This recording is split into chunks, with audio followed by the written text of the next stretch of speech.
No hay nadie que venga a la voz y te diga, pásame tu historia clínica y a ver si la has llenado bien o no la has llenado bien. No hay nadie que lo diga. ¿Sí o no? Sí, porque en mis épocas también no había nadie que lo diga. Los auditores éramos nosotros mismos, le pedíamos a los doctores, doctor, por favor, ¿puede revisar si este formato de historia clínica está bien o no está bien? Entonces, lo que ahora sí nosotros vamos a enseñarles es esta parte. No lo voy a hacer tan amplio de hablar la parte de medicina, porque sabemos muy bien que es una capacitación para todos, pero dentro de la historia clínica hay algo muy importante, que es la parte de la anamnesis y la afiliación, que es conocer al paciente. De repente el motivo de consulta tiene que ser específico por cada carrera, por cada consultorio, pero vamos a abocarnos a las cosas generales. La historia clínica es un documento médico-legal. Hacer un documento médico-legal, ustedes tienen que tener bastante cuidado con la manera como están escribiendo dentro de este documento. Estos documentos tienen muchas, pero muchas problemáticas. No te pueden permitir borrones. Las fechas y horas de atención mínimo tienen que estar agregadas. No puedo encontrar una historia clínica y sí, yo he auditado un par de historias clínicas de medicina, porque ese es mi campo. Y ya hablé con Sandrita, ya hablé con los chicos. Hace 2 domingos creo que hicimos una capacitación violenta de 30 minutos en el consultorio de medicina que tratamos de hacerlo lo más rápido. Desde ahí no he vuelto a auditar. Salvo no les voy a contar, pero por ahí me han pasado las fotos de las últimas atenciones. Así que muchas gracias porque recién las voy a revisar. Después de la capacitación que hemos tenido, ahora me toca nuevamente auditar su historia clínica. Pero vamos a conocer qué cosa es historia clínica. Siguiente, por favor. Esta es una historia clínica. La historia clínica hospitalaria está basada bajo esta estructura. La ecoscopía del paciente, que es conocer al paciente desde el ingreso. La ectoscopía es el ojo clínico. La ectoscopía es conocer a tu paciente sin conversar con el doctor. ¿Cómo es posible eso? Claro, paciente varón de 70 años, de aparente regular estado general, pálido, de repente deambula con dolor al lado izquierdo. No tienes que preguntar al paciente. Solamente con verlo vas sacando tu conclusión. Eso se define como ojo clínico. La otra parte es la anamnesis. En la anamnesis vamos a ver la afiliación, antecedentes personales, generales, fisiológicos, patológicos, familiares y la enfermedad actual. Pero enfermedad actual, el examen clínico general, el examen rectonial, la prescripción diagnóstica y el plan de trabajo, eso no lo vamos a tocar el día de hoy, porque eso es el desarrollo propio de su historia clínica de medicina. Ustedes tienen un propio campo, porque el día domingo que he preguntado a los chicos cómo desarrollan su historia clínica, hay muchos que no me están haciendo historia clínica, sino me están haciendo como una especie de documento de consejería, otros que solamente me dicen, doctor, nosotros solamente llenamos el odontograma, no lleno nada más, o sea, no describe qué cosa hace con el paciente. Recuerden que todo paciente que viene con nosotros tiene que tener un relato. Si viene a consulta es por algo. Así sea, paciente acude por control, paciente acude con control. O sea, tienen que ustedes elaborar un formato, un modelo de historia clínica que abarque y justifique la atención de que el paciente viene ese día contigo. Siguiente, por favor. Historia clínica. Y es por eso que acá les muestro. La historia clínica puede ser de 3 tipos. Puede ser una historia clínica directa, si entrevisto directamente a la persona, de la redundancia. Puede ser una historia clínica indirecta. ¿Cuándo es una historia clínica indirecta? Por ejemplo, en menores de edad. Por ejemplo, un recién nacido, el recién nacido no te va a decir qué es lo que le duele, sino la que te va a informar es la mamá. En ese caso es una historia clínica indirecta. De repente me vienen con un adulto mayor que está tartamudo, o con un paciente menor de edad que es síndrome de Down. Ese tipo de pacientes, ¿quién te va a narrar la historia clínica del malestar del paciente? La madre o el acompañante. Esa es una historia clínica indirecta. Y la historia clínica mixta, cuando puede ser el paciente y quien acompaña. Adolescentes, adultos mayores, por ejemplo, ¿les ha pasado que a consulta ha entrado el abuelita con la hija? Gracias. O la nieta viene trayendo a la abuelita, porque la voz está llena de eso. Entonces, si se dan cuenta, conversan con los dos. Y es una historia clínica mixta. Endoscopía, siguiente. Por ejemplo, en la endoscopía, solamente para que ustedes conozcan, eso no lo tienen que colocar en la historia clínica de cosita.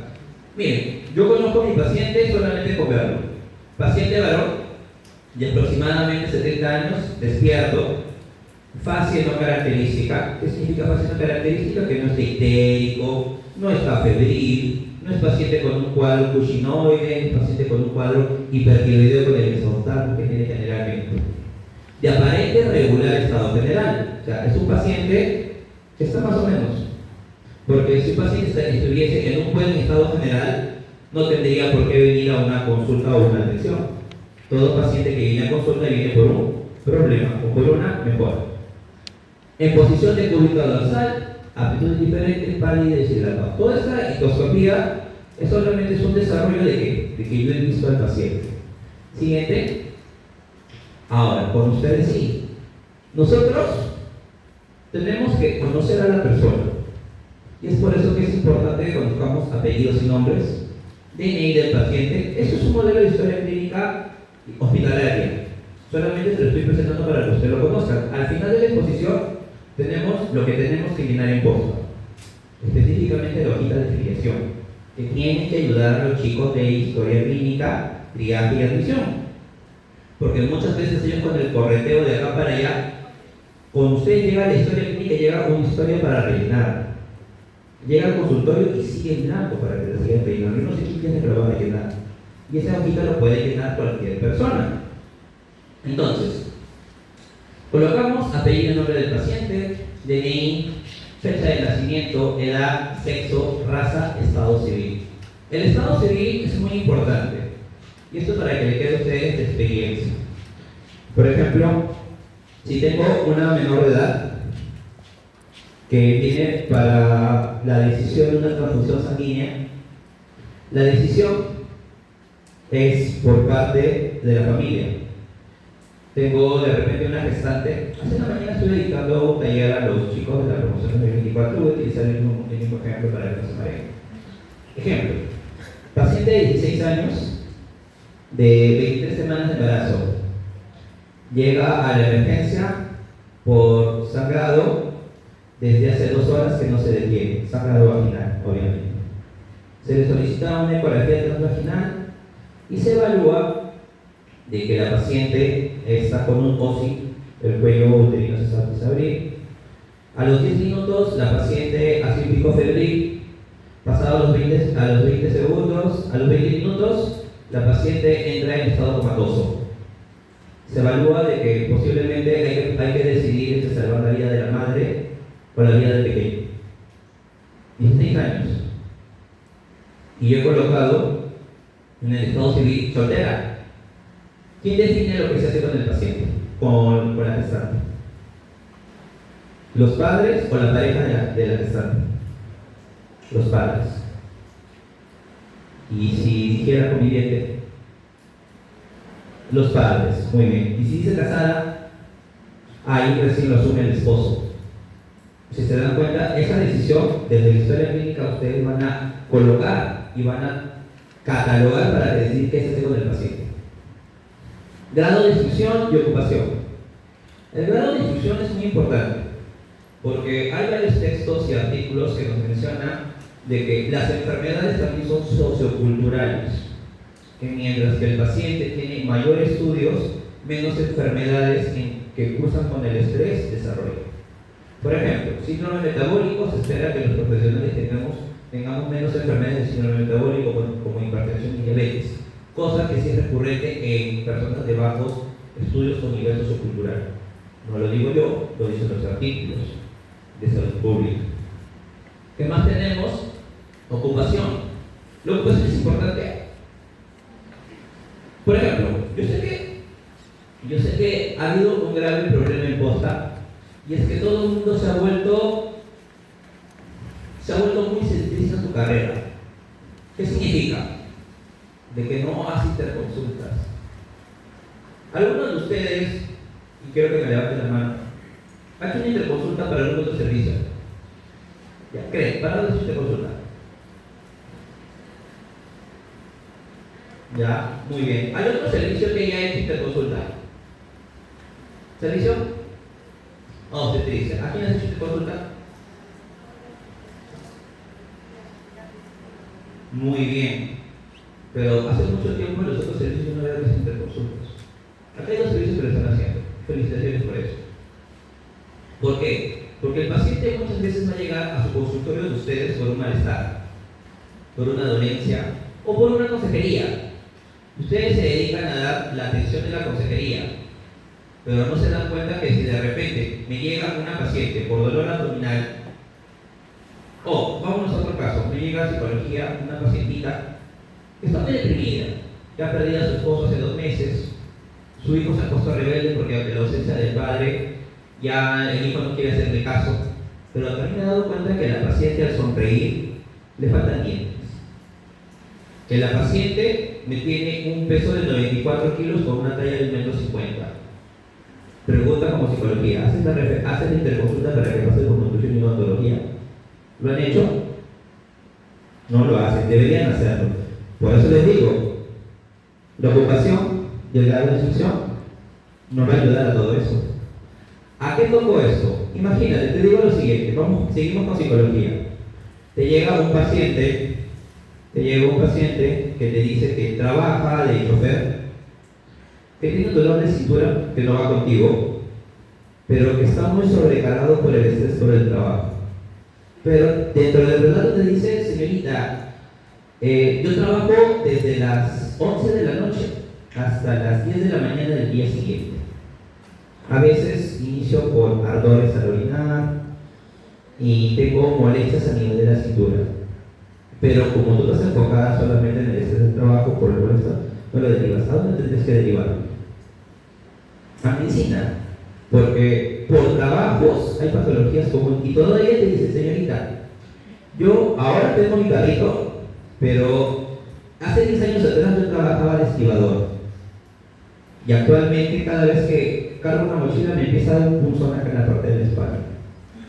Yo simplemente por eso tú podrías decir que el paciente tiene un antecedente de una hernia discal, de repente tiene una alteración o una luxación de coxis.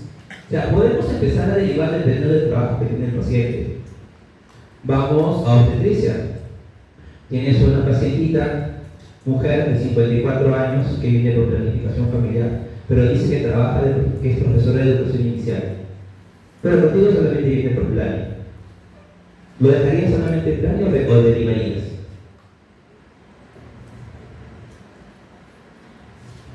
Es profesora de educación inicial. ¿Cuáles son las patologías por ocupación más recurrentes en un maestro?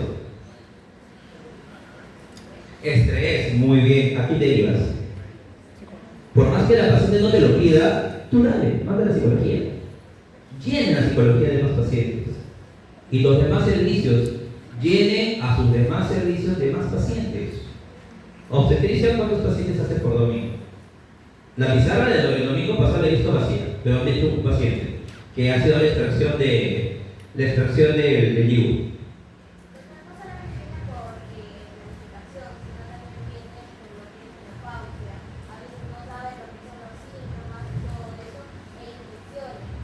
Muy bien lo que me resaltas. Medicina. ¿Qué más? Terapia física. Terapia ocupacional. ¿Cuántos pacientes, mujeres adultas mayores tienen? ¿Cuántas han atendido adultas mayores? Por encima de los 60 años ya. ¿Cuántos han atendido? Un montón. ¿Cuántas de esas pacientes creen que están en menopausia? Casi todas. ¿Y a cuántos pacientes les han mandado para obstetricia? ¿Lo han hecho? No lo hacen, mándenlas. Terapia física, no se centren solamente en hacer sus técnicas de terapia, masoterapia, TENS. Si tu paciente está muy gordito, ¿cuántas interconsultas ha hecho terapia física para nutrición? Porque yo sé que los pacientes que han venido a terapia física son bien gorditos. Yo los he visto.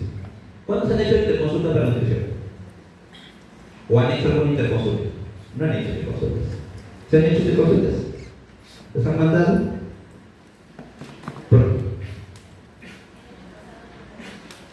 Pediatría sí, pero tus adultos mayores, tus pacientes adultos, que pueden ser síndrome metabólico, ¿cuántos les ha pasado nutrición? Por eso, ¿Por qué doy esos comentarios? Para que a partir de ahora para adelante cambie. Pasen a sus pacientes a otros servicios. El mayor problema. Díganme acá, ¿quién ha tenido un paciente que no tenga un problema odontológico en la posta? Dime, ¿qué paciente tiene bien cuidado sus dientes en la posta? ¿Todos los pacientes tienen bien cuidado sus dientes en la posta? ¿Cuántos de ustedes han hecho la interconsulta para odontología? ¿Creen uno? ¿Han derivado para odontología? Nutrición, ¿has pasado algún paciente para odontología? Y cuando conversas te das cuenta al hablar con el paciente. Entonces, ¿qué tienen que hacer? Derivenlos. Porque los pacientes vienen con nosotros y se dan cuenta que tenemos pacientes caseritos, que están todos los domingos. La señora Irma Mora yo la veo todos los domingos. Su hija también está todos los domingos. El señor Pedro viene todos los domingos. El señor Arnulfo también, que es un paciente que llegó por cuadro psiquiátrico, viene todos los domingos. Pero yo veo que todos los domingos vienen al mismo servicio y no lo pasan a otro. Les voy a decir algo, porque ya no están ni el decano ni las otras autoridades. Antiguamente nos dijeron que nosotros atendíamos porque queríamos ir a jugar a veteranos profesionales. Así nos dijo un decano anterior. ¿Por qué? Porque de otra manera, la única manera de nosotros generar impacto es mostrar cifras, mostrar productividad. ¿Y el impacto cómo lo podemos mostrar? A este paciente lo acogimos en enero del 2026 y para diciembre del 2026 solucionamos tantos problemas en el paciente. La pregunta es, ¿cómo yo muestro que he generado soluciones a los problemas del paciente? Uno, que el paciente se sienta mejor, ya va acá, pero ¿eso cómo lo muestro? En los AGIS, en la historia clínica del paciente, que se atendió por tantas cosas. Si yo reviso la historia clínica de la señora Irma Moras y el señor Arnulfo, les apuesto que ese paciente que viene todos los domingos no tiene todas las atenciones de todos los servicios. Y el señor Arnulfo debe pasar por terapia ocupacional. La señora Irma Moras también tiene que ir por trabajo ocupacional, porque el trabajo ocupacional, terapia ocupacional se encarga de la elaboración y la acomodación dentro de su ambiente y dentro de su trabajo. ¿Sí o no?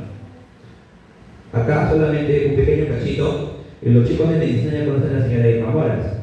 La señora Irma tenía un pequeño percance de que ante la misión ya le está ganando. Y la misma señora se coloca como toallitas para evitar la misión. Y eso le está generando a veces cuadros de infección urinaria o alguna psicosis.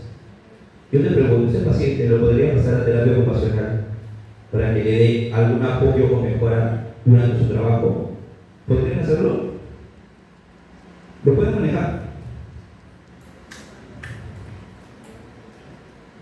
Es cuestión de verdad. La cosa es que nunca le hemos pasado. Entonces, ¿qué nos queda? Que en la próxima atención, si alguno de los servicios la ve, la derive a terapia ocupacional. La idea es que el paciente sea revisado de manera integral por todos los servicios.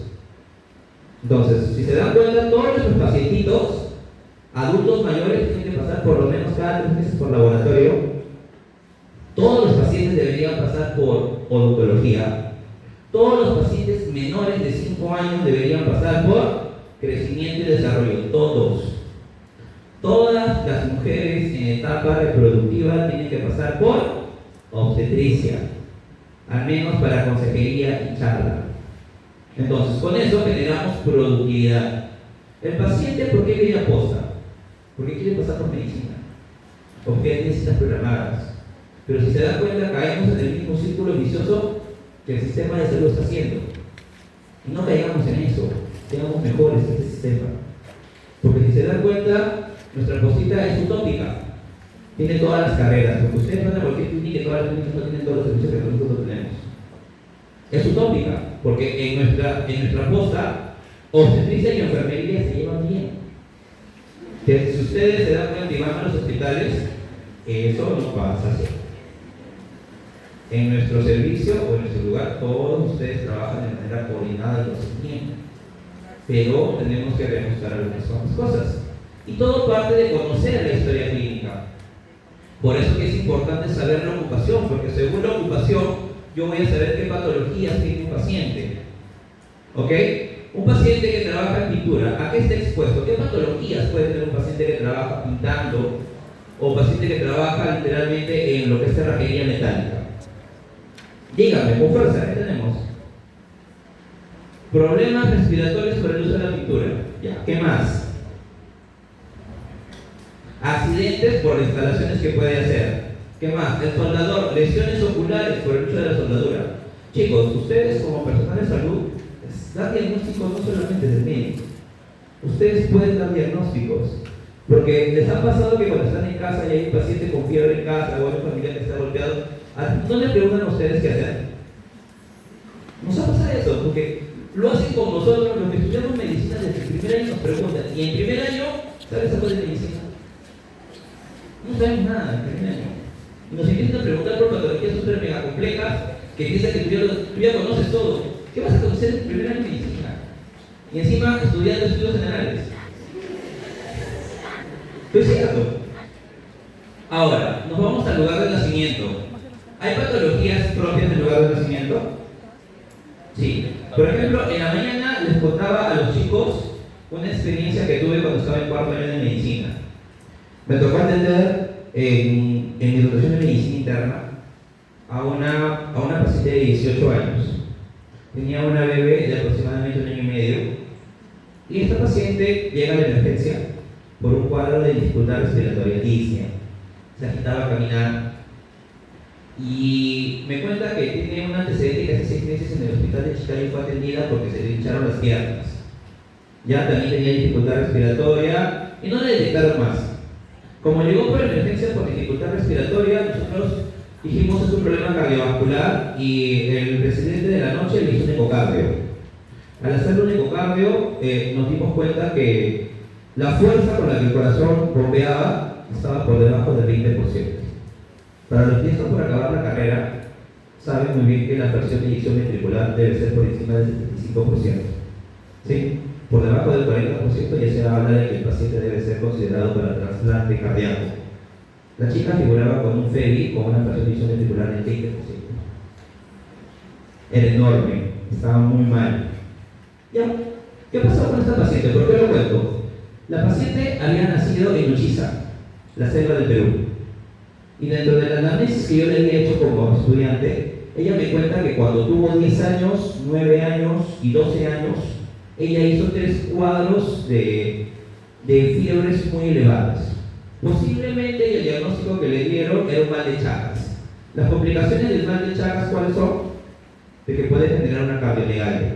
Ahí estaban los antecedentes. Entonces, el lugar de nacimiento indica, el lugar de procedencia de igual manera. Son indicadores para futuras patologías. Y el domicilio igual. ¿De dónde venía la chica para que la atendiéramos en el Callao? Venía de Pachacute, del asentamiento humano Pachacute. Expuesta literalmente a una zona muy álgida. Sabemos muy bien que nadie es responsable del lugar donde vive, pero sí las patologías que podemos adquirir por el hecho de dónde nos exponemos. Lo otro es la religión. Y creo que con la religión, no sé si todos acá son conscientes, pero doctor, ¿la religión es un grave problema en el caso del manejo de pacientes? Sí. ¿Para qué tipo de pacientes? Para las transfusiones sanguíneas o donación o trasplante de órganos. ¿En qué religión? Evangelistas no ves. ¿En qué religión? Los testigos de Jehová. Lamentablemente, cuando tengamos pacientes con son testigos de Jehová, con ellos va a ser muy difícil el hecho de hacer transfusiones sanguíneas o lo que es trasplante de órganos. Se nos complica. No solamente eso, sino cualquier cosa o sustancia que provenga de otro cuerpo humano hacia ellos.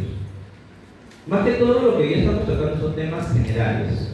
Sé que en la posta no los vamos a ver, pero esto de acá sirve de conocimiento general para que ustedes sepan a lo que nos enfrentamos y lo que están haciendo otras carreras. Porque el objetivo de estas capacitaciones es que ustedes aprendan un poco de cada carrera. Hoy día les voy a mostrar un poquito de lo que hacemos en medicina con esta clínica. Bueno, la fecha de ingreso, no de ingreso sigue, así que no lo vamos a ver. Siguiente, por favor. La vivienda. Ahora, ocupaciones anteriores. Justo hace un rato les acabo de mencionar. Tengo un paciente con dolor de cintura, que ahora es chofer, que de repente ya no hace mucho peso, o se ha vuelto contador, pongamos un contador, pero que hace 10 años atrás trabajaba de repente instalando puertas metálicas y se cayó. Y sin querer queriendo tuvo una fractura a nivel de vértebra en zona espinal. Este paciente está expuesto a dolores continuos o que eso se haya convertido a futuro en una hernia discal por ocupaciones anteriores. Y yo por eso le pregunto al paciente de qué trabajaba anteriormente. Vivienda, es muy importante saber el paciente qué tipo de vivienda tiene, porque es la exposición. Ahora, de todos los que están acá presentes, pregunta, ¿quiénes han subido a campo con los chicos del trabajo social? ¿Quiénes han salido a hacer visitas domiciliarias al asentamiento humano 7 de octubre al Cerro? Levántenme la mano, ¿quiénes han salido? A ver, Melissa, ¿quién más? 3, 4. ¿Han visto la realidad con la que se encuentran de arriba? ¿Han visto cómo son las calles empinadas? Que ellos pueden estar expuestos a que si corren mal pueden rodar tranquilamente porque tienen empinadas las calles arriba, son bien cerradas. Yo he llegado hasta la punta del cerro, literalmente, viendo un paciente con tuberculosis. El paciente eran 4 en la familia y literalmente la casa era de acá hasta allá. Estaba en la cama y era un paciente con TB. No tenía baño, era un signo a la espalda. Les estoy hablando de 2017. No había. Y el paciente tenía diagnóstico de TB confirmado.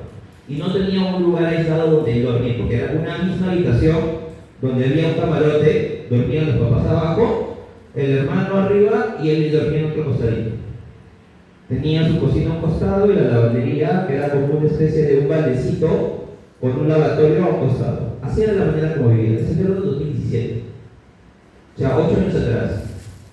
Gracias a Dios, luego me encontré con el paciente más o menos en el 2020, antes de iniciar pandemia, y ya estaba recuperado y me dijo que se sentía mucho mejor. Gracias a Dios, la TV no se lo había llevado. Entonces, esas realidades se van a encontrar ustedes para poder ver la vivienda, el material con que se ha hecho, la propiedad, si es alquilada o si es propia. El número de habitaciones que ustedes van a contabilizar cuántos espacios hay en esa casa. Y lo más importante, el número de habitantes. ¿Cómo se detecta o cómo se contabiliza el número de habitantes de una familia? ¿De qué depende? ¿De qué depende según censo?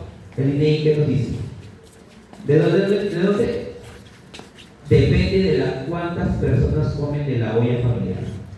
El número de habitantes se pregunta de esta manera. No se llega a poner, la señora, ¿cuántos en tu casa? 4, no.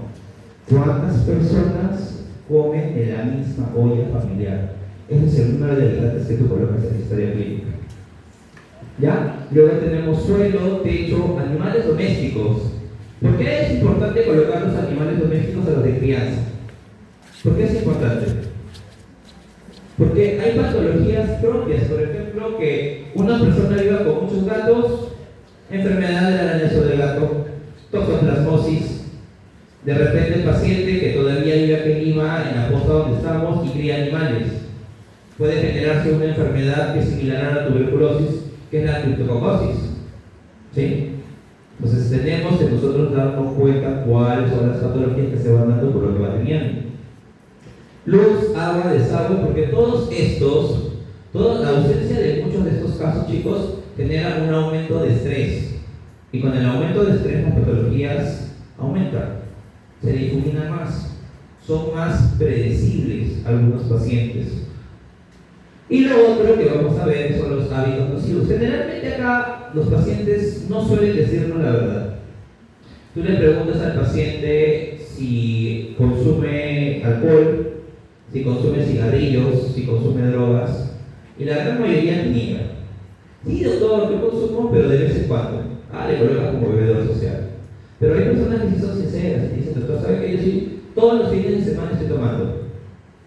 Entonces, con esos pacientes hay que tener bastante cuidado con un examen de laboratorio o lo derivas a medicina. ¿Para qué pregunto todo eso? Para que ustedes también sepan a dónde derivar. Paciente con cigarrillo, ¿cómo se reportan los cigarrillos? ¿Cómo se reporta el tabaco? Número de cigarrillos o número de cajetillas por día o por semana. Así es como hay que reportarlos. Y los pacientes que han consumido droga, generalmente nadie dice que han consumido droga. Es raro. Yo he hecho mi carrera en el Hospital Carrión Y de todas las historias clínicas del Callao que he hecho, creo que ninguno he reportado con consumo de drogas, que obviamente es difícil, pero tú colocas lo que el paciente te indica. De repente con duda, pero tú colocas lo que el paciente te está indicando. Cualquier duda colocas solamente eso. ¿Ok?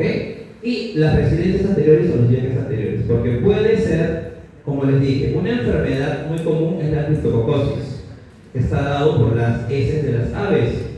Si tengo un paciente que me está haciendo tos productiva, de repente no tiene picos febriles o duración que simula una tuberculosis, pero no es tuberculosis, se le manda a sacar su BK y sale negativo. Pero ¿qué te dice el paciente?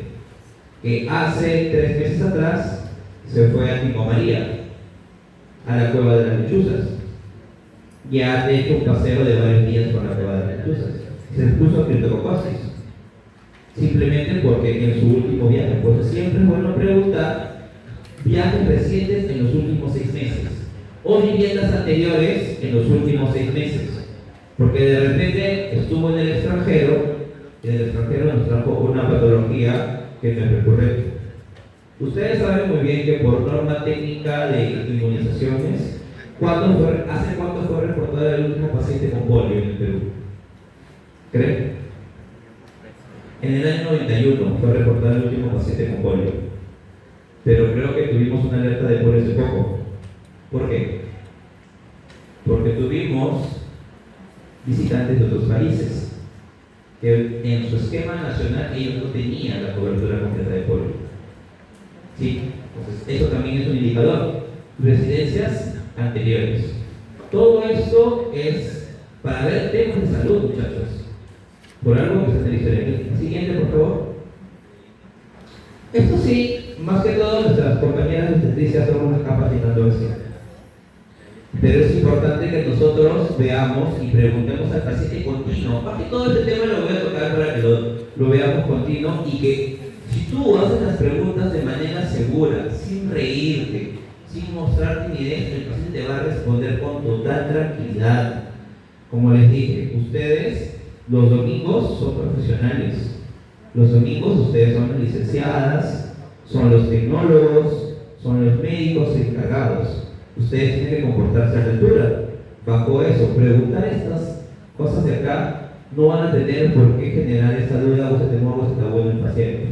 Orientación sexual, inicio de relaciones sexuales, número de parejas sexuales, métodos anticonceptivos, fecha de la última relación sexual, internos ginecológicos, menarquía, que es la fecha en la cual inició su primera regla, la edad a la que inició su primera regla, el régimen catamenial.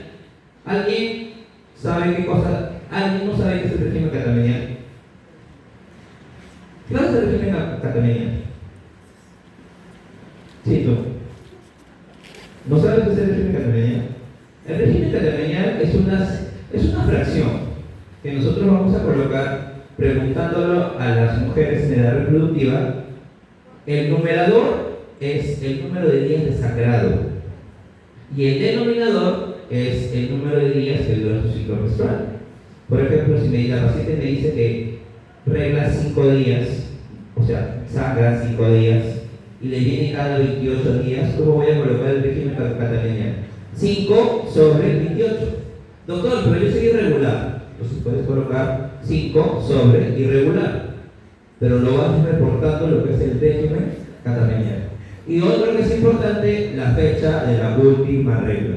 Tengo entendido de que la obstetra Vanessa Zarzosa va a hacer planificación familiar, ¿no? Yo les aconsejo no se pierdan esa capacitación, porque Vanessa me dijo de que quiere enseñarles a ustedes el ciclo menstrual al derecho y al revés, para que las preguntas que tengan que ver, porque siempre el personal de salud que nos pregunta, creo que estoy embarazada, te pregunta tu amiga. ¿Me puedes orientar para saber si me puedo mandar o no me puedo sacar un examen de descarte de embarazo? ¿Y esto de qué depende? De conocer el ciclo menstrual al derecho y al revés. Porque no es que la mujer puede salir embarazada todos los días del mes. No es así. No es que tener relaciones sexuales todos los días estar embarazada. No, hay fechas específicas. Y las compañeras dicen más que nadie conoce un ciclo menstrual. Así que, para los que no conocen, consejo, no se vayan a perder la capacitación de planificación familiar, porque ahí la obstetra lo va a detallar así punto por punto, como para que lo sepan bien masticadito y no se olvide. Ya, siguiente por favor. Lo otro que también es importante conocer en temas fisiológicos es la fórmula del Gesta-Para. Siguiente. Ya, en la fórmula de Gesta-Para, chicos, ustedes van a conversar con las pacientes que ya han sido mamis o las que no han sido mamis. En el caso no tienen una gestación, todo se llena de cero. Pero si ya han tenido alguna gestación, colocar esta fórmula. Gesta, el número total de gestaciones con pérdidas y sin pérdidas totales. En la parte del para, que es el parto, vamos a colocar los embarazos a término. Embarazos a término se consideran, nosotros como profesionales de salud manejamos el embarazo a partir de semanas, no meses. Y el embarazo a término se considera a partir de qué semana? Mayores de 37 semanas. Bien, chicas, Patricia. Los pretérminos, ¿cómo se consideran? Menores de 37 semanas. Luego colocamos los abortos o ómitos, que son las pérdidas que ha tenido la gestante. Y por último, colocamos los hijos vivos, no los que tuvo, los que están vivos actualmente. Si ha tenido 5 y actualmente solamente ahorita hay 2 vivos, se colocan solamente 2. No se colocan todos los que han nacido. Eso no se debe para estadística para ver cuántas pérdidas postparto ha tenido. ¿Ok? Siguiente, por favor. Siguiente. Ahora, acá sí vamos a trabajar con ustedes. Esto sí necesito que ustedes le pongan bastante pucho, porque ustedes van a empezar a llenar esta hoja. ¿Para qué los estoy capacitando? Porque ustedes van a llenar esto. A partir de ahora, cuando ustedes vayan a venir una hoja de filiación, ustedes la van a llenar. Acá vamos a hablar de antecedentes patológicos. Consejo, y lo mismo que le dije en la mañana, nunca empecemos a preguntarle al paciente por enfermedades anteriores. ¿Por qué? Porque el paciente no considera algunas patologías enfermedades. Porque tú le preguntas a la señora, ¿tú tienes alguna enfermedad? No, doctor. Pero, ¿toman una medicación? Sí, doctor. ¿Qué estoy tomando? Tomo losartán en la mañana. Por la tarde tomo metformina y por la noche estoy tomando metotrexato. Ah, sí, doctor. Y en la mañanita, un doctor me recomendó que me tome un omeprazol. Pero te dijo que no tiene ninguna enfermedad. ¿Cuántas patologías acabo de decir? Losartán, hipertensión arterial. Metformina, diabetes. Metotrexato, posiblemente una artritis reumatoide o una artrosis. Y el omeprazol de la mañana para un cuadro de gastritis. Ahí hay 4 patologías. Pero ¿quién te dijo que no sufría de nada? Entonces, siempre comencemos con medicación actual. Ahora, el siguiente punto es alergias. En alergias tienen que resaltar eso. Y cuando se alerta de una alergia, si es posible, ustedes mismos cierren la historia clínica y con un lapicero rojo lo colocan adelante de la historia clínica. Alérgica a penicilinas. Para que cuando un compañero de los que le toca prescribir medicamentos, sepa qué medicamentos no deberían recetar a este paciente. Porque les cuento la experiencia de que tengo una colega, bueno, una colega no, una amiga salud que es obstetra, que ella me dijo, soy alérgica a AINES, corticoides, penicilinas, sulfas. ¿Qué más me dijo? Ya, eso, ¿verdad? Si se dan cuenta, ¿qué antibiótico le das? Si es alérgico a todas las penicilinas y sulfas. Y es alérgica a corticoides y AINES. ¿Qué le das? Tienes que saber con bastante cuidado que tienes que tocar con ese tipo de pacientes. Y ahora imagínate que se embarace y que te llegue por algún malestar durante el embarazo. Cuando nosotros sabemos que durante la gestación hay que tocar con pinzas los medicamentos que se prescriben a una gestante. Si es posible, antes de prescribir a los chicos de medicina, si les viene una gestante, antes de prescribir una llamadita a un ginecólogo. Doctor, tengo un paciente tal. ¿Qué le puedo prescribir? No le des nada de eso. Mejor. Si lo puedes dar menos medicamentos, mucho mejor. Siguiente, hospitalizaciones anteriores. Cuando ustedes reporten hospitalizaciones anteriores, lo que tienen que reportar es diagnóstico, el año y en qué hospital. Por ejemplo, Al tener una menor de edad, te dice que fue hospitalizada por tuberculosis multidroga resistente en el año 2012 en el hospital Hipólito Unanue. Lo recuerdo. Doctor, ¿las cirugías también? Sí, las cirugías también. La paroscopía por una corelap o una corelap de frente, que puede haber sido en el año 2018 en el hospital 2 de mayo. Tiene que reportar de esta manera. Vacunas, si están completas o incompletas para la edad. Con eso apoya bastante a crecimiento y desarrollo. El grupo sanguíneo factor. Chicos, nuestros compañeros de laboratorio tienen un laboratorio moderno. Que si nosotros traemos a los egresados de hace 10 años atrás, que los han visto que estaban haciendo sus cosas de laboratorio con un microscopio y una mesita, eso era todo lo que era laboratorio. Ahorita, todos los servicios con tranquilidad pueden ir al laboratorio a hacerse el descarte del grupo sanguíneo factor. ¿Me equivoco? Los del laboratorio tienen para hacer todo eso, ¿no? Entonces, mándenlo. Si no lo tienen, no les falta llenar, mándenlo para que les saque ese día. Lo otro es un checklist. En el checklist solamente preguntamos sí, no. Anemia, sí, no. Tuberculosis, sí, no. Y si te dicen que sí, ¿qué deberíamos preguntar? ¿Si es tratamiento completo o incompleto? ¿Y cuánto tiempo duró? Porque de repente el paciente dice sí, tratamiento completo, pero lo tomé un año entero. Cultura general. ¿El tratamiento de tuberculosis por cuánto tiempo es, chicos? 6 meses. ¿Cuánto tiempo es el tratamiento de tuberculosis? 6 meses.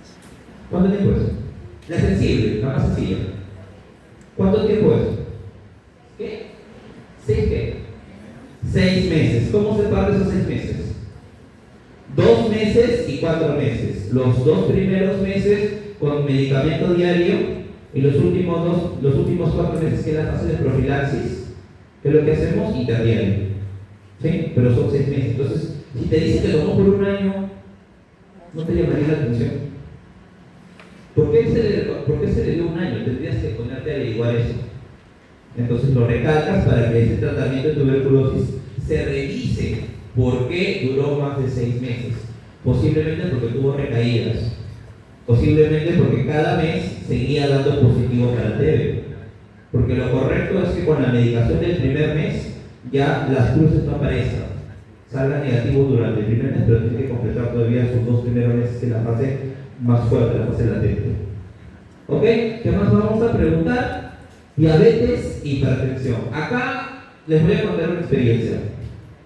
Cuando uno está como externito por primera vez y empieza a hacer historias clínicas, te emocionas, te dicen que esto tú lo llenas con un 5 en 1, vas y preguntas, doctor, si mi paciente es hipertensa y es diabética, ya bacán. ¿Y desde hace cuánto tiempo? No le pregunté, doctor. Te mandan nuevamente a seguir preguntando. Ya, doctor, dice que hace 5 años. ¿Y qué está tomando? No le pregunté, doctor. Entonces, en emergencia te van a hacer, estos errores los vas a cometer. Por eso, cuando ustedes llenen hipertensión y diabetes en la parte de historia clínica, tienen que colocar hace cuánto tiempo de hipertensa diabética es, qué medicación está tomando. Esos 2 datos son muy importantes. Y luego, lo demás sí, checklist, ITS, convulsiones, VIH, hepatitis, enfermedades por cada uno de los sistemas. Y nos vamos a antecedentes familiares. En antecedentes familiares hay un pequeño paréntesis que se coloca padre, madre, hermanos e hijos. ¿Para qué sirve? Para colocar esa parte si está vivo o está muerto. Padre, si falleció o no falleció, y el motivo de fallecimiento. Y en el caso de que esté vivo, colocar las enfermedades con las que sufre. Te reporta, papá diabético, mamá diabética, hijos no tiene porque es joven, y hermanos diabéticos. ¿Cuánta es la probabilidad de que ese paciente sea diabético? Alta. Un padre 25%, dos padres 25%, y más 50, más un hermano 10%, es un 60% de que te salga diabético. ¿Sí? Entonces, ¿qué le mandaría a ese paciente? Por más que no te venga por nada, un hemoglucotesto. Se da cuenta de que solamente con preguntar algo tú ya estás mandando a descartar. Pero doctor, yo estoy en nutrición, estoy llenando eso. Igual, mándalo. Si te sale alterado, ¿qué cosa le haces? La derivas o haces una interconsulta para medicina. ¿Ok? Entonces, todos los órganos están sirviendo.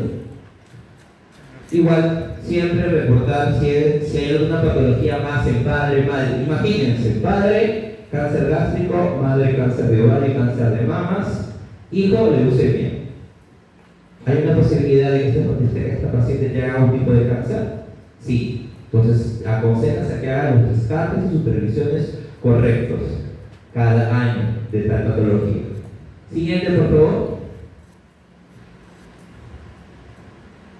Ya. Esto es la consulta médica de medicina. Solamente para que la conozcan por si no lo han visto anteriormente.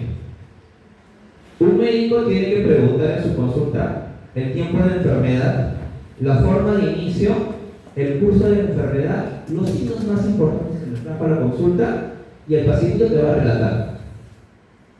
Y luego tú le vas a preguntar signos biológicos, cómo está su apetito, su sed, su orina, su sueño y si él siente que ha bajado o no ha bajado de peso. Todo esto es lo que nosotros nos deberíamos enfocar en la atención médica del día de hoy. ¿Okay? Siguiente, por favor. ¿Y el tiempo de enfermedad cómo lo vamos a averiguar? El tiempo de enfermedad vamos a solamente preguntarle al paciente desde hace cuándo aparecieron los malestares. ¿Ok? Y acá, de repente, los que no son del área propiamente de medicina, siempre han escuchado los términos de crónico y agudo y se han preocupado. Mi mamá dice que tiene una enfermedad crónica, no, ya se complicó. O su enfermedad aguda, no, está muy agregada. Para nosotros, los conceptos de crónico y agudo solamente son tiempos. Doctor, o sea, no significa complejidad, no significa complejidad.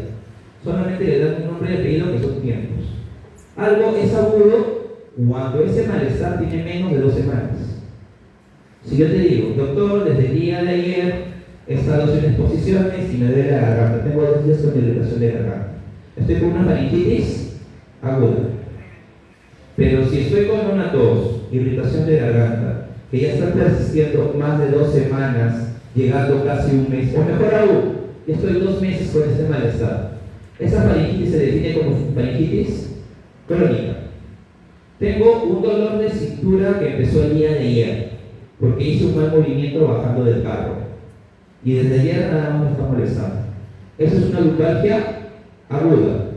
Pero yo soy chofer, tengo 5 años, este malestar lo tengo desde 3 años atrás, pero viene y desaparece de vez en cuando. Esa lumbalgia es crónica. Doctor, pero ahí veo el concepto de subagudo. El subagudo se define entre los espacios de 2 semanas a 4 semanas. Pero yo he escuchado que por diversas patologías va cambiando, sí, pero esto no es más estandarizado. Puede ser que en las enfermedades reumatológicas ya no hablamos de agudo y crónico en relación a 2 semanas, sino tiempos más prolongados. Pero en la mayoría de patologías manejamos estos tiempos. Menos de 2 semanas agudas, más de un mes crónicas. ¿Ok? Siguiente, por favor. La forma de inicio, que puede ser brusco de un momento a otro, o si puede ser insidiosa, que con el paso de las horas o con el paso de los días la enfermedad va aumentando. Bruscos, pérdida de conocimiento, convulsiones, un cólico biliar puede ser brusco. Insidioso, tos, fiebre o un dolor abdominal. Siguiente, por favor. El curso de la enfermedad podemos decir que es estacionario si se mantiene constante. Podemos decir que es progresivo si va aumentando con el paso de los días, o si es intermitente cuando aparece y desaparece, como por ejemplo la enfermedad de la malaria, la fiebre de la terciana aparece y desaparece de un momento a otro. ¿Sí? Las patologías como cánceres, también hay fiebres que son recurrentes de un momento, desaparece por un momento la fiebre y vuelve a aparecer. Los sangrados también, las epistaxis por alguna rinitis, aparecen y desaparecen, tienen 2 años. Llega un día que sangra, de ahí de repente está 2 meses tranquilo, vuelve a aparecer un sangrado. Entonces también esto lo definimos como intermitente. Siguiente, por favor. Este es el examen médico general, los signos vitales. Esta es otra cosa que les quiero recalcar, muchachos. Los chicos de triaje están llenando un consolidado de triaje, que cuando yo veo eso queda en el cuadradito, pero ustedes no lo pasan a la atención del día actual. Lo tienen que pasar, porque cada atención el paciente cambia sus signos vitales. Traten de estos datos agregarlos. Porque, por ejemplo, vamos a odontología. Harías extracción, harías una exodoncia del paciente con una presión de 150-90. o con un paciente con un hemoglucotest en 240, esos pacientes no le vas a poder hacer la extracción. Y esos valores van cambiando de día a día. Por eso que lo tienes que agregar sí o sí esos valores de signos vitales dentro de su historia clínica. Pero doctor, no compete conmigo. Ese caso de nutrición no tiene nada que ver. No, sí tiene que ver. ¿Por qué? Imagínate que te llega a nutrición un paciente obeso, pero tiene una presión de 160 sobre 90. ¿Lo reportas o no lo reportas? Lo tienes que reportar. Por eso esos valores de los signos vitales no lo pueden dejar pasar ustedes. ¿Sí? Colocamos el estado general del paciente, las fases características. Siguiente, por favor. Y nuestra evaluación segmentaria. Siguiente, por favor. Ya. Y la evaluación segmentaria, todo eso tiene que ver el consultorio de medicina. Doctor, ¿tanto evalúa? Sí, en el cabeza tenemos que ver ojos, pestañas, conjuntivas esclerocorneales, pupilas, tabique, oído, boca, cuello, todos lo vemos. Pero ¿qué hacemos nosotros? ¿Y qué es lo que yo le pido a los chicos de medicina? Que cuando un paciente viene a consulta, en la entrevista, en la primera parte del análisis, en el relato, nosotros direccionamos el examen físico. O sea, nos enfocamos en una patología, porque la atención tiene que ser inmediata y del primer nivel de atención, rápida y corta. Ustedes van a salir en un par de años al mundo laboral y según la norma técnica, ¿cuánto creen que debe ser la atención por paciente? ¿Cuánto es la atención por un paciente? ¿Cuánto tiempo debes demorarte por paciente? ¿Qué dice la norma técnica? La norma técnica es cruel. La norma técnica nos dice que un paciente nuevo debe ser atendido en 15 minutos y un paciente continuador en 12. A ver, ustedes hagan una atención en 15 o en 12 minutos a la cosa. Este domingo tómense tiempo, cronometren y fíjense cuánto están demorando por cada paciente. La norma clínica dice eso. Doctor, pero para psicología y nutrición dice lo mismo. No dice 45 minutos una hora. Porque la misma norma técnica yo la aplicaba en mi establecimiento para los controles de crecimiento y desarrollo y para las atenciones de psicología por parte del nutricionista y por parte del psicólogo, cuando venían a las atenciones integrales. Porque dependiendo de estos números, pues cómo se les pide a ustedes la productividad por día de atención. No es broma. Entonces, si se dan cuenta, tengo que yo dirigir mi entrevista y tengo que dirigir el tiempo de evaluación del paciente. Gracias a Dios, en cosas nos estamos demorando. ¿Cuánto por paciente? ¿30 minutos? Aprox, ¿no? 30 minutos. ¿Y eso? Cuando alguien es nuevo, lo bueno que puedo te da ese tiempo de experiencia para que tú te organices y aportes mejores, te hagas más fino en la atención del paciente. Yo me acuerdo que cuando recién empezamos a atender, a veces nos demoramos hasta 1 hora por paciente, y sí les ha pasado que se demoran 1 hora por paciente. Sí les ha pasado. Entonces, cuando ustedes han demorado esta cantidad de tiempo, hay muchos pacientes que están a la espera. Y ahorita, en verano, se han dado cuenta de que la cantidad de pacientes ha aumentado. Ha aumentado bastante. Creo que pediatría va a salir pediatría 2, ¿no? Porque ya no te da basta. Entonces, la cantidad de pacientes está aumentando. Ustedes tienen que empezar a medir. Yo no les voy a pedir que reduzcan tiempos, porque esa es la libertad de ustedes para que se puedan desempeñar y puedan mejorar. Pero sí tenemos que hacer una entrevista más dirigida. Siguiente, por favor. Y bueno, nosotros damos una prescripción diagnóstica y un plan de trabajo. Dentro del plan de trabajo, el médico, eso también para que ustedes cuando vayan a un hospital, porque a veces con el uniforme se pueden colar en un hospital, porque te dicen, puedes ir a ver, mi familiar está en el hospital, puedes ver cosas de historia clínica. Ustedes tienen que ir a eso, que es lo más importante. Fuera de todo lo que se ha evaluado, acá está el kit del asunto. El diagnóstico, porque según el diagnóstico tú vas a ver la gravedad del paciente, y el plan de trabajo que se está corriendo con el paciente.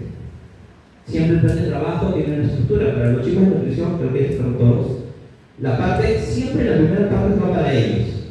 O le colocas dieta blanca, hipocalórica, hiperproteica, o le colocas paciente NPO. Restringes todo el ingreso. Eso es la primera línea del plan de trabajo. Luego colocamos todo el esquema farmacológico, luego las solicitudes que ponemos, como por ejemplo interconsultas y referencias, y al final van las solicitudes de exámenes auxiliares. De repente una resonancia, rayos X, un procedimiento como una cistoscopía, cosas que ustedes van a pedir a nivel hospital. Y ahí ustedes se van a dar cuenta qué cosas necesitan más de hacer con su familiar o con su paciente que está hospitalizado. O sea, esto les va a servir para cuando lleguen a una instancia hospitalaria, revisen la historia clínica. Porque en nuestro sistema de salud, si alguien con ropa, con uniforme clínico, entra a un hospital, sube a un piso y agarra la historia clínica, después nadie le dice que no lo haga. ¿No sabían eso? ¿Por qué no? O con el uniforme puede subir al piso, agarra la historia clínica, nadie la va a sacar. Nos ha pasado a nosotros, si siendo estudiantes, llegábamos a un piso y revisábamos la historia clínica y la mirábamos. Y nadie le dice que no. Siempre y cuando nadie te reclame cómo entraste hasta arriba. Pero puedes haber entrado a revisar la historia clínica. Y si quieres ver a tu paciente, acá es donde está el manejo clínico de tu paciente. Porque acá, en el plan de trabajo, es lo que uno espera hacer al día siguiente con el paciente, al hacer la paciente. Siguiente, por favor. Este es, ahora sí, para los chicos de triaje, esta es la hoja de identificación. Siguiente. Esta hojita se ve muy chiquita, de verdad. Ahorita la vamos a partir. La historia clínica de ustedes, que es una hoja de identificación, que cada vez que yo la veo vacía. Regresa con los chicos de historia clínica vacía. O sea, llega por sus consultorios y nadie se toma la molestia de llenarlos. Nadie lo llena. Sale del triaje y regresa al triaje vacía. Esta es la historia que le ponen ustedes. Siguiente, por favor. Si se dan cuenta, eso lo podemos llenar cualquiera. Lo acabamos de ver. Siguiente. Esto también lo pueden llenar. Lo he fragmentado para que esté más grande. Y encima se lo han puesto más partido para que le coloques en hábitos nativos, alcohol, si no, y qué frecuencia. Residencias y viajes recientes. Siguiente. El checklist de siempre. La asistencia, los antecedentes familiares, y ahí acaba. Chicos, espero por favor que a partir del día domingo, esta hojita de identificación, si llega a su consultorio, llénenlo. Sé que les va a tomar un poquito más de tiempo. Lo correcto es que esa historia clínica sea llenada en triaje por parte del servicio de historia clínica. Eso es lo correcto.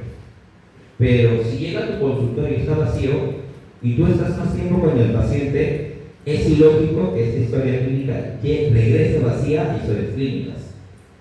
¿Cómo lo vamos a llenar? Siguiente, por favor. ¿Cómo hacemos el ejercicio? A ver, ponlo siguiente. Ahí están los datos del paciente. El día 18 de enero del 25 hemos visto a la paciente María Andrea González López, su DNI. Historia clínica también le he puesto el mismo DNI, fecha de nacimiento, tiene 13 años, femenino, raza mestiza, soltera, secundaria incompleta porque tiene 13 años, es estudiante, lugar de nacimiento en Lima, lugar de procedencia en Agustino, y el domicilio que los Santos Chocanos tener el mismo pasaje que nosotros. Religión católica, la madre María López Ramos, y ahí está el teléfono de referencia. Todos son datos inventados. Siguiente, por favor. Ocupaciones anteriores, ha seguido siendo estudiante porque no ha trabajado a la pequeña, pero vamos a ver los antecedentes patológicos porque ahí sí está bien complicada la pacientita, ¿ya? Entonces, vamos a ver material, casa, material noble, propiedad, es propia de la casa, 3 habitaciones, 4 personas viven ahí. Suelo, falso piso, techo concreto. Animales, tiene 2, que son 2 gatos. Sí cuenta con luz, con agua, desagüe, servicios propios. Hábitos, miren lo que yo he puesto. Alcohol, niega. Obviamente el de 13 años no va a consumir. Doctor, ¿entonces lo dejaba en blanco? No se deja en blanco. ¿Qué cosa le colocas? Niega. Tabaco, niega. Drogas, niega. Residencias anteriores, en el 2019 estuvo viviendo en Huancayo. Viajes recientes, estuvo en Lamas en octubre del 2025. ¿Hace cuánto tiempo? Son menos de 4 meses. Podemos sentar el dato. Siguiente, por favor. Y miren, antecedentes de la pequeña. Enfermedades anteriores, asma, tuberculosis y un absceso en rodilla. ¿Actualmente está con alguna medicación? Sí, parece que la tuberculosis ha dejado secuelas. Por eso que es dependiente de salbutamol, prednisona y bromuro de patropio. Está con esa medicación. ¿Reacción alérgica? Sí. Dice que es alérgica a penicilinas y desde muy pequeña cada vez que come maní o coco se enrocha y presenta dificultad respiratoria. Hospitalizaciones anteriores, sí. En el año 2019 ha sido hospitalizada por un absceso en rodilla en el Hospital 2 de Mayo. Accidentes, niega. Cirugías previas, en el año 2020 2023, hace 2 años atrás, o sea, a los 11 años, una apendicectomía en el hospital Hipólito Unanue. ¿Hace cuánto tiempo tiene presente de patología? Sí, sufrió de anemia en el año 2018, tratamiento completo. Diabetes niega, hipertensión niega, convulsiones niega, tuberculosis sí. ¿Qué año tuvo tuberculosis? En el año 2022. Tratamiento completo. Sufrió de asma en el 2016. Ese mismo año se le dio diagnóstico de neumonía, 2016. Gastritis niega, hepatitis niega, cirrosis niega, depresión. No lo coloco como un diagnóstico global, pero sí lo reporto porque dice que presenta episodio de tristeza por muerte del padre. ¿Eso que me indica? Que lo voy a tener que reportar a quién? A psicología. Esas cositas dentro de los antecedentes me van a decir a qué servicio voy a poder derivarlo. Problemas renales, parasitosis y algo más, niega. Gracias a Dios ni siquiera he podido reportar violencia. Y antecedentes familiares, padre fallecido por cáncer de pulmón. Y la pequeña tiene asma y tuberculosis. Miren, pacientes alterados. Madre niega patologías, hijos niegan porque no tiene hijos. Y los 2 hermanos también se contagiaron de tuberculosis el mismo año que ella, 2022, con tratamiento completo. Si se dan cuenta, les he puesto una pacientita que hay que estar muy atenta para poder derivar a los lugares. Porque esta paciente no solamente va a ir a medicina. ¿A dónde va a pasar? A nutrición. Porque es una paciente, no sabemos cómo ha quedado a nivel nutricional después de un tratamiento con diabetes, con tuberculosis. Es una paciente que es dependiente de inhaladores. Esa nutrición no va a ser la correcta. Es una paciente que va a tener que pasar sí o sí por psicología. O sea, estos datos están difíciles de llenar. No están difíciles de llenar. Por eso les digo, el objetivo del día de hoy es que ustedes aprendan a cómo llenar esta hoja de identificación. Ya conocen la historia clínica, saben que es compleja. Sí es compleja, pero va a demandar de que ustedes apoyen el servicio de historia clínica llenando eso. Ya les dije, lo correcto es que esto vaya lleno de triaje a los consultorios de ustedes. Para que cuando tú atiendas al paciente, le tienes que dar una ojeada sí o sí esta hoja de explicación. Porque si tú ves esto, digamos que llega a psicología y la paciente le viene por el cuadro de tristeza que está teniendo los episodios de tristeza. ¿Y qué le preguntarías? Señora, ¿hace cuánto tiempo no se hace un chequeo médico? No, doctora, que mi pequeña no quiere ir al médico por temor. No, tiene que ir. La recomendación es que tú le derives. Señora, ¿ya ha pasado por nutrición? O sea, te va a servir, por más que venga a tu consultorio solamente de psicología, te va a ayudar a que tú sepas a derivar a los demás. Ahora, ¿dónde más la mandaría yo? ¿Dónde más la mandaría? ¿A dónde? Muy bien. Pensaste lo mismo que yo. ¿A qué terapia? Exacto, bien, Sandrita. Este paciente que está con inhaladores, que tiene antecedentes de TB y que debe tener una gran dificultad respiratoria, ¿a dónde la mandaríamos? Terapia física. Para que haga una recuperación de terapia respiratoria. Chicos, si los chicos de terapia aún no saben manejar terapia respiratoria, aunque no crean, tenemos especialistas. ¿Hacen terapia respiratoria? Acá. Recuerden que tienen un especialista que se dedica netamente a terapia respiratoria, terapia cardiorrespiratoria es su especialidad, que es el licenciado Jorge Luis Cañamero, de la promoción 2011. Lo pueden contactar a través del licenciado Luis Valverde Aire. Sus egresados están ahí. Él ha hecho la especialidad y en COVID literalmente se ha dedicado a eso, a todo lo que es terapia cardiorrespiratoria. Pidan un taller. Entonces, este tipo de pacientes lo tienen que saber derivar. Y ahora, yo lo mandaría también a odontología. ¿Lo mandaría a odontos? Claro. Porque recuérdense que el uso de corticoides y el uso de inhaladores pierde o genera una descalcificación. Tendrá todas las piezas dentales completas. Hay una gran probabilidad que no, porque está dependiente de corticoides. O sea, si depende de corticoides, ¿a dónde más lo mandarías? Que pase por el laboratorio. Controles de hematocrito. ¿A dónde más? Tal vez Creto podría atender. pero creen que se va a presentar en menores de 5 años. Pero como también la tienen a 12, también se puede prolongar. O sea, va a depender bastante de que cómo pueden manejar a este paciente. Les he puesto este ejemplo porque si se dan cuenta, la paciente puede pasar tranquilamente por todos los servicios. Tranquilamente por todos los servicios. Porque ahora la paciente está con salbutamol, te habla de algo si la paciente de repente puede caminar con tranquilidad. Podrá ir al colegio a hacer sus actividades cotidianas. Y si no realiza actividades cotidianas, ¿con quién la mandamos? ¿A qué servicio va? A TEO. La mandamos a terapia ocupacional, pero doctor, terapia ocupacional solamente tiene que ver con las actividades con niños con hiperactividad. No. Terapia ocupacional es acoplar al paciente a sus actividades cotidianas, que a través de los déficits o las alteraciones psicomotrices o neurológicas que pueda tener, puede hacer una vida tan normal como cualquier otra persona. Esta paciente posiblemente no he visto a la placa, pero ¿cómo habrá quedado sus pulmoncitos? Si necesita terapia recuperatoria a nivel neumológica, respiratoria, tiene que pasar por TEO, tiene que pasar por nutrición, tiene que pasar por odonto. Ahora, este consumo de corticoides alterará su periodo menstrual. Los corticoides, el uso de prednisona por tanto tiempo alterará su ciclo menstrual. ¿Tendrá que pasar por obstetricia?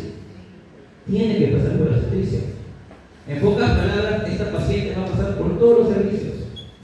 Doctor, ¿por qué me da ese caso? Porque quiero que entiendan que un paciente de cosas mínimas puede pasar por todos los servicios de la cosa. No es ajena de ninguna. Doctor, tiene 2 gatitos. De repente esos gatos le generan cuadros de alergia, no están cuidados. Entonces, lo voy a pasar por veterinaria, que haga la consulta por veterinaria para ver cómo está llevando el cuidado de estos animales. Hasta le he puesto casos de animal para que lo puedan pasar por veterinaria. Porque recuerden muy bien que hay que hacer control de estas mascotas que están en casa. En pocas palabras, chicos, ustedes como pusteros pueden atender de manera integral a todos los pacientes, sí. Solamente que tienen que abrir su foco o la visión del manejo del paciente. Ya no se centren solamente en su atención y en el manejo de su paciente, sino que aprendan que este paciente tiene que pasar por los otros servicios. Porque un paciente no es un conjunto de patologías, sino que un paciente es un nombre y un apellido y un pilar de una familia que está detrás. Ahorita yo les he puesto un caso clínico de una paciente de 13 años.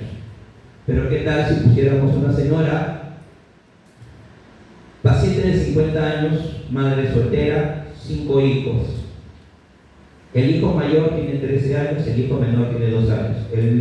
El padre falleció hace medio año atrás por un homicidio. Esta paciente, ¿cómo va a estar? Ay, mira, me estoy olvidando de algo. Esta paciente de 12 años, por las condiciones como está, porque el padre no está y la madre está, ¿quién me falta mandar a su casa? ¿A quién? Trabajo social. ¿Se dan cuenta? Es una pequeña de 12 años, que el papá no está, que solamente está mamá y tiene 2 hermanos. Son 3 hijos. Y los 3 han tenido tuberculosis. También el trabajo social. Esto me deja entender algo muy claro. Lo único que les pedimos es aprendan a trabajar en conjunto, en pro de cada uno de los pacientes. Estas charlas posteras que nosotros recibíamos antiquísimamente nos ayudaban a entender de que el trabajo era muy organizado y que no dependíamos netamente de un solo servicio y que como posteros de otras carreras podíamos aprender cosas de cada una de las demás carreras. Por ejemplo, ahorita dentro de las charlas que tenemos pendientes está planificación familiar, antropometría, actualización del manejo de línea, actualización de CRE, actualización de inmunizaciones. Por parte de terapia física, si no me equivoco, está manejo de dolor crónico, monalgias, terapia ocupacional, terapia porque están hermosas, porque me van a hablar hasta de procesos psicocognitivos. Psicología, se ha apuntado la psicóloga Leslie Díaz para hacer un taller de primeros auxilios psicológicos. O sea, sus temas están muy bonitos a nivel de todo, por eso que están para todos. Así que sigan viniendo a las charlas, traigan más posteros. No sé si ya han pasado la asistencia. En nuestros tiempos sí éramos más exigentes, porque en nuestros tiempos que hacíamos, si no venía el servicio mínimo 4 estudiantes por carrera, poníamos a disponibilidad el consultorio del servicio. Nosotros sí éramos un poquito más tajantes, teníamos 4 por carrera, y si no había 4 por carrera, ya el domingo evaluábamos qué servicios no habían venido. No era que obliguemos, porque cuando tú vienes por primera vez, escuchas la capacitación, te motivas si quieres terminar la siguiente. Así que esto de acá espero que les haya servido bastante. Siguiente, por favor. Listo. Siguiente. Si tuviesen preguntas o dudas sobre el manejo de hoja KISS o historia clínica, gustosos de responderles. Y en todo caso, si me hubiesen preguntas, muchas gracias por la invitación. De verdad me ha dado gusto de poder